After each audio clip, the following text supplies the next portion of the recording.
नमस्कार विद्यार्थी मित्र हो. इतिहास विषयाच्या पेपर क्रमांक 4 भारताचा इतिहास यामधील प्रकरण 3 दिल्ली सल्तनत भाग 2 आपण अभ्यासतोय. कालच्या तासिकेमध्ये आपण मोहम्मद तुघलक यांच्या कार्याचा आढावा घेतला होता. आजच्या तासिकेमध्ये आपण सुलतान फिरोजशाह तुघलक यांच्याविषयी माहिती जाणून घेणार आहोत. फिरोजशाह तुघलकाचा जो कालखंड आहे तो इसवी सन 1351 ते 1388 आहे. मोहम्मद तुघलकाचा ठट्टा या ठिकाणी मृत्यू झाल्यावर त्यांची जी छावणी होती त्या छावणीमध्ये मोठ्या प्रमाणामध्ये गोंधळ सुरू झालेला होता आणि याच्यामध्येच जे काही मोगल सैनिक होतं या सैनिकांनी सुद्धा बंड केलेलं होतं. आणि तिसरी महत्त्वपूर्ण गोष्ट म्हणजे तारदी बेग हाही ससैन्य चालून आलेला होता. दिल्लीच्या सत्तेसाठी मोठ्या प्रमाणात सत्ता संघर्ष आणि चढाओढ लागलेली होती. कारण मोहम्मद तुघलक हा निपुत्रिक होता, याला मूलबाळ नव्हतं. अशा गोंधळाच्या परिस्थितीत काही सरदारांनी दिल्लीवर अनुभवी व्यक्तीची स्थापना करावी म्हणून मोहम्मद तुघलकाचा चुलत भाऊ फिरोज तुघलकाला दिल्लीचा सुलतान म्हणून घोषित केलं. हा मोहम्मद तुघलकाचा चुलत भाऊ राजाबचा मुलगा आहे. 23 मार्च 1351 याचा राज्याभिषेक करण्यात आला. हा दिल्लीचा सुलतान म्हणून सत्तेवर आल्यावर याच्यापुढं अनेक संकट निर्माण झालेली होती आणि याच्यावर मात करण्यासाठी यानं विरोधकांचा विश्वास संपादन करायला सुरुवात केली. विश्वासातील जे व्यक्ती आहेत अशांना मोठ्या पदव्या आणि पदंसुद्धा दिली. जनतेवरील म्हणजेच प्रजेवरील जुलमी कर नष्ट करून जनतेला खुश करण्यात आलं. राज्यात शासन व सुव्यवस्थापन करण्यावर यानं लक्ष केंद्रित केलं आणि निरनिराळ्या क्षेत्रामध्ये सुधारणा घडवून जनतेचा विश्वास संपादन या फिरोजशाह तुघलकानं केला. या फिरोजशाह तुघलकानं ज्या काही सुधारणा केल्या याच्यातल्या पहिली सुधारणा आहे प्रशासकीय सुधारणा. फिरोजशहानं मलिक ए मकबूल यांना पंतप्रधान करून खान ए जहान ही पदवी त्यांना दिली. इस्लामचा पवित्र धर्मग्रंथ कुराणाप्रमाणे आचरणावर यानं भर दिला. योग्य व्यक्तींना सुभेदारी दिली. विद्वान पंडितांना आश्रय देऊन दरबारात वैभवशाली बनवण्याचं काम केलं. त्याचबरोबर शांतता आणि सुव्यवस्थासुद्धा स्थापली.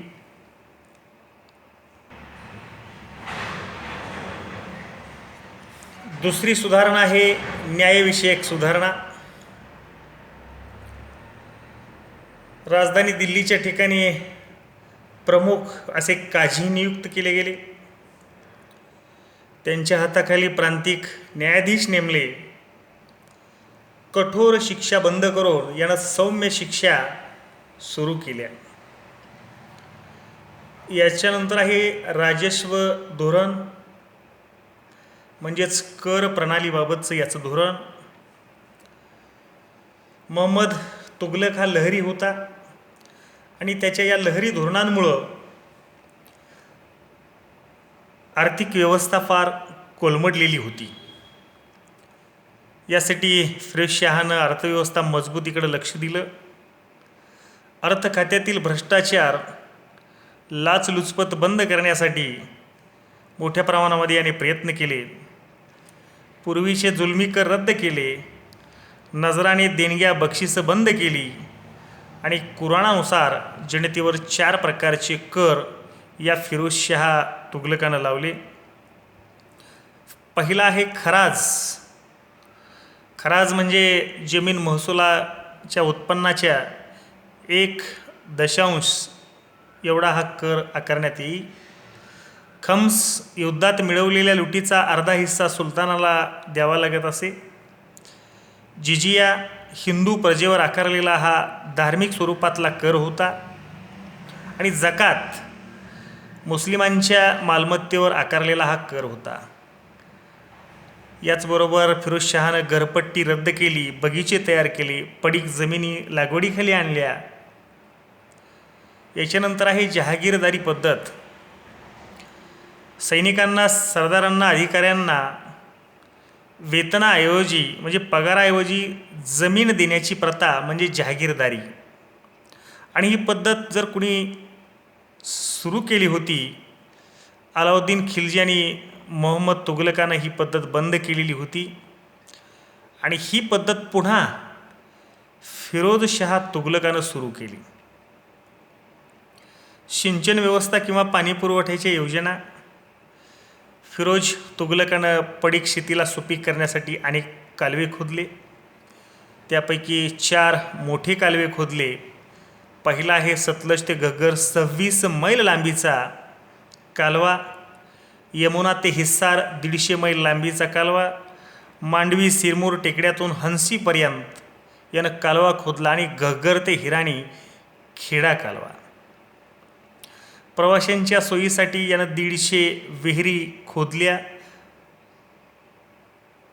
लहान नाणी पाडली. चांदी आणि तांब्याच्या मिश्रणातून लहान गौण प्रकारची बिरव, नाण्याचं नाव आहे बिरव, व आधा नावाची नाणी यानं पाडली.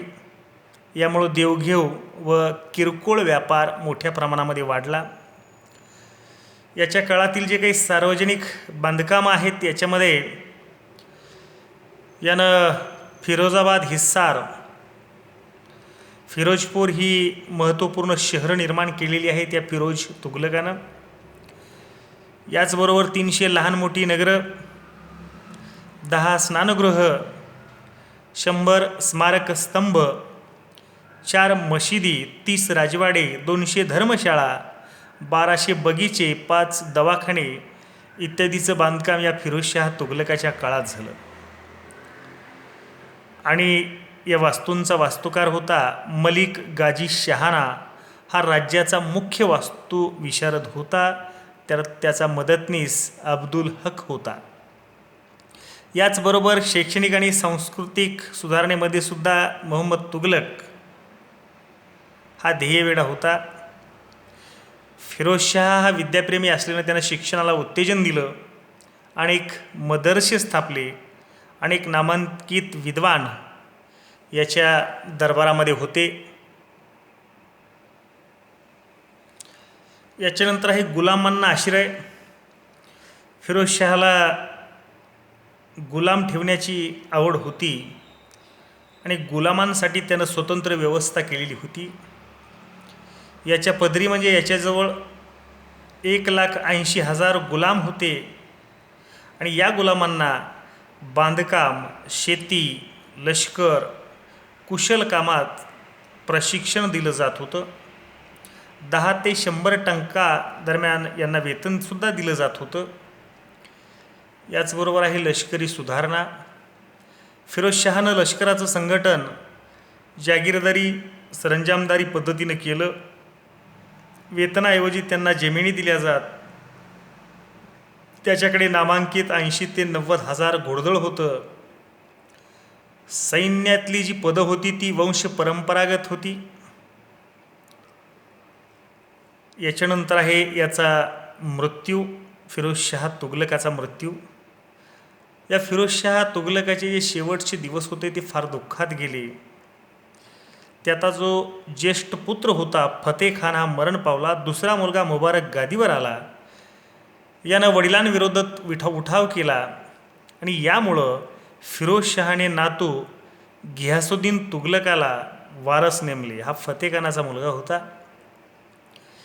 20 सप्टेंबर 1388ला फिरोज तुघलकाचा मृत्यू झाला आणि याच्या मृत्यूनंतर दिल्ली सुलतानशाहीतील हे तिसरं घराणं तुघलक घराणे याचे पतन झाले, याचा ऱ्हास झाला.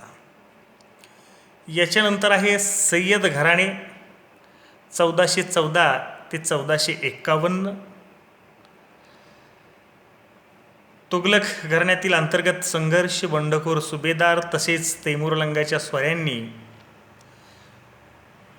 कोलमडून पडलेलं हे तुघलक घराणं.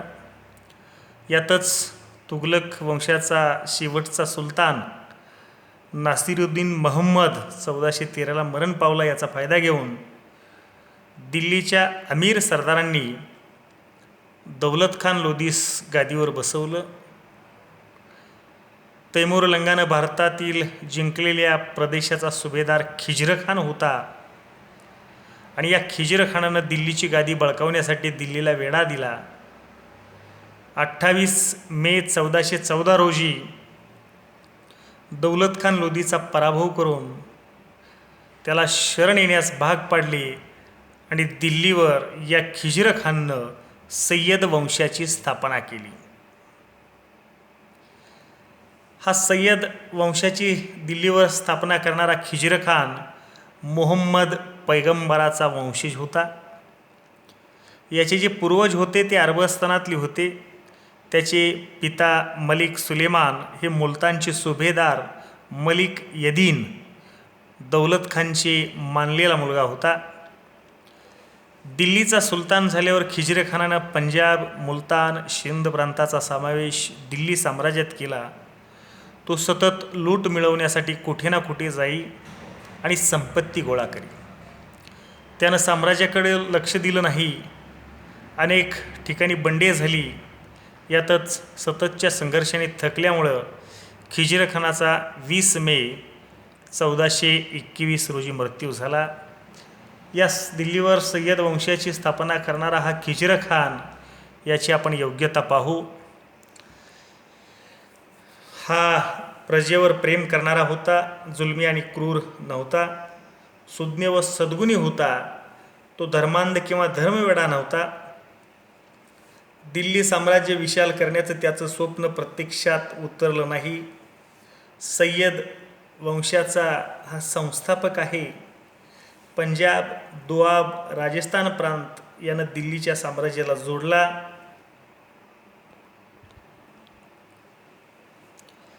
याच्यानंतर आहे मुबारक सय्यद. खिज्र खानाच्या मृत्यूनंतर त्याचा मुलगा मुबारक गादीवर आला. यानं 13 वर्षे राज्य केलं.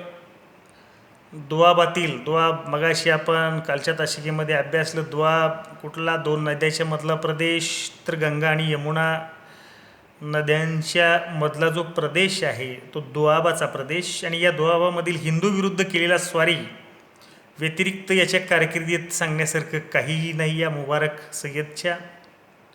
याच्या विरोधात अमीर सरदार, आदिवासी खोकरांच्या टोळ्या, हिंदू मुस्लिम मधील सतत संघर्ष, यातच यमुना नदी काठी बांधल्या जाणाऱ्या शहराची तो पाहण्यासाठी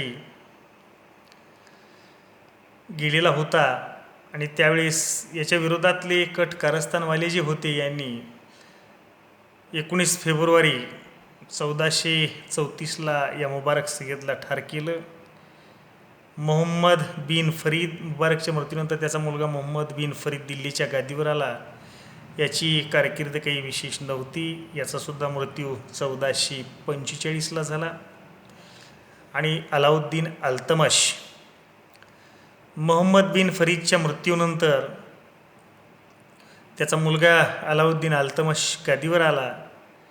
आणि याच्याच कारकिर्दीत बिना संघर्ष 1451मध्ये बेहलोल लोदीनं दिल्लीवर लोधी घराण्याची स्थापना केली.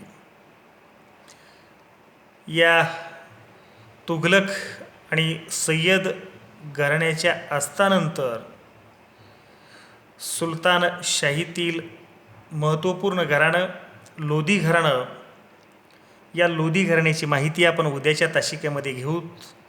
तत्पूर्वी धन्यवाद.